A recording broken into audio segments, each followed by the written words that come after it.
चाहिए। और इस वक्त काफिला ये आगे बढ़ता हुआ और जैसे जैसे काफिला ये आगे बढ़ रहा है और काशी विश्वनाथ मंदिर के दरवाजे द्वार तक ये पहुंच रहा है 80 से होता हुआ।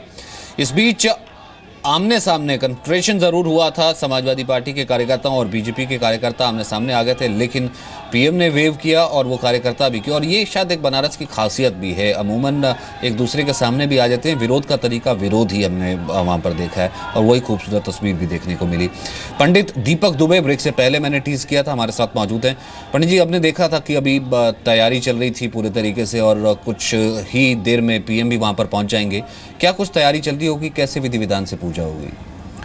मुझे लगता है ये भोग आरती के बाद का समय रखा गया है इनका, क्योंकि मध्याह्न में भोग आरती होती है भगवान शिव की, तो उसके बाद रखा गया हो, क्योंकि जुलूस के कारण समय बिल्कुल एक्यूरेट नहीं होगा, पीएम का निर्धारित नहीं होगा कि इतने बजे पहुंच ही जाएंगे, तो इसलिए भोग आरती को अवॉइड किया गया है मुझे लगता है। और उसके बाद अब ये करेंगे तो बहुत अच्छा है। वहाँ जा कर के बाबा विश्वनाथ हैं, तो जिसको भी पालन करना है, पालन करने वाले को बाबा विश्वनाथ के यहाँ जाना ही होता है। और बड़ा अच्छा है कि हमारे प्रधानमंत्री भी जा रहे हैं और आशीर्वाद उनसे लेंगे कि यूपी का पालन करने का जो कार्य है वो उनके हाथ में आए। इस भावना से मुझे उम्मीद है कि प्रधानमंत्री आज जा रहे होंगे।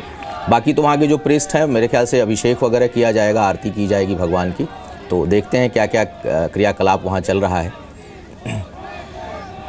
तो कहा जा रहा था कि आज का दिन काफ़ी शुभ है और आज का दिन खास तौर पर चुना गया, ऐसा भी कुछ है?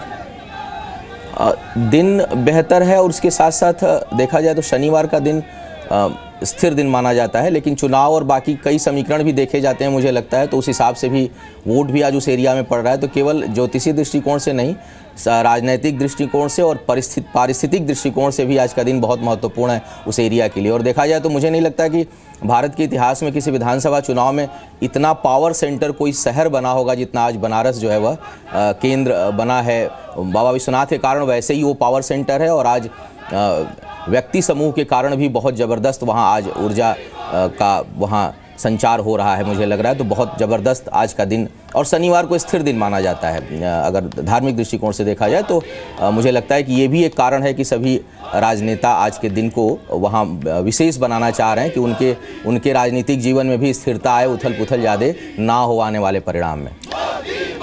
आरपी सिंह जी, संक्षिप्त में आपका कंक्लूडिंग रिमार्क जाते जाते, क्योंकि अभी कुछ ही देर में तो पूजा अर्चना शुरू हो जाएगी, पीएम मोदी वहां पहुंच जाएंगे मंदिर में। इस बीच जैसा रोड शो गया है और जैसी ये भीड़ और हुजूम देखने को मिला,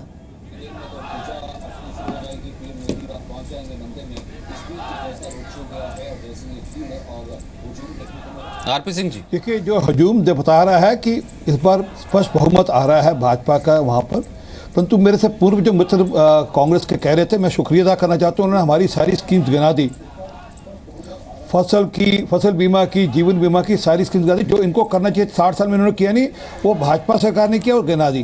परंतु एक बात ये भूल के कि इन दोनों में शायद ये कभी इन दोनों दालें वाले खरीदने नहीं गए, ये किसान की बात करते हैं, गरीब आदमी की बात करते हैं।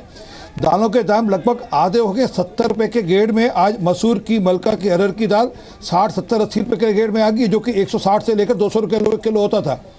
तो आज लोग जानते हैं डिमोनेटाइजेशन का इफेक्ट क्या है। वो जब गरीब आदमी की जो जेब काटते थे, आज वो जेब वापस ठीक होनी शुरू हुई, तो उनको कष्ट है। और आने वाले चुनाव में जितने भी तक चुनाव उसमें स्पष्ट दिखे और आने वाले चुनाव में बिल्कुल स्पष्ट उत्तर इनको मिल जाएगा उसका। आप बोलिए अबे दुबे। सचिन जी, मैं ये कहना चाहता हूँ कि आज काशी के अधिष्ठाता भगवान शंकर स्वयं ये कहेंगे कि काम के दृष्टिगत जनता की शरण में गए होते तो आज मेरी शरणागति में नहीं आना पड़ता।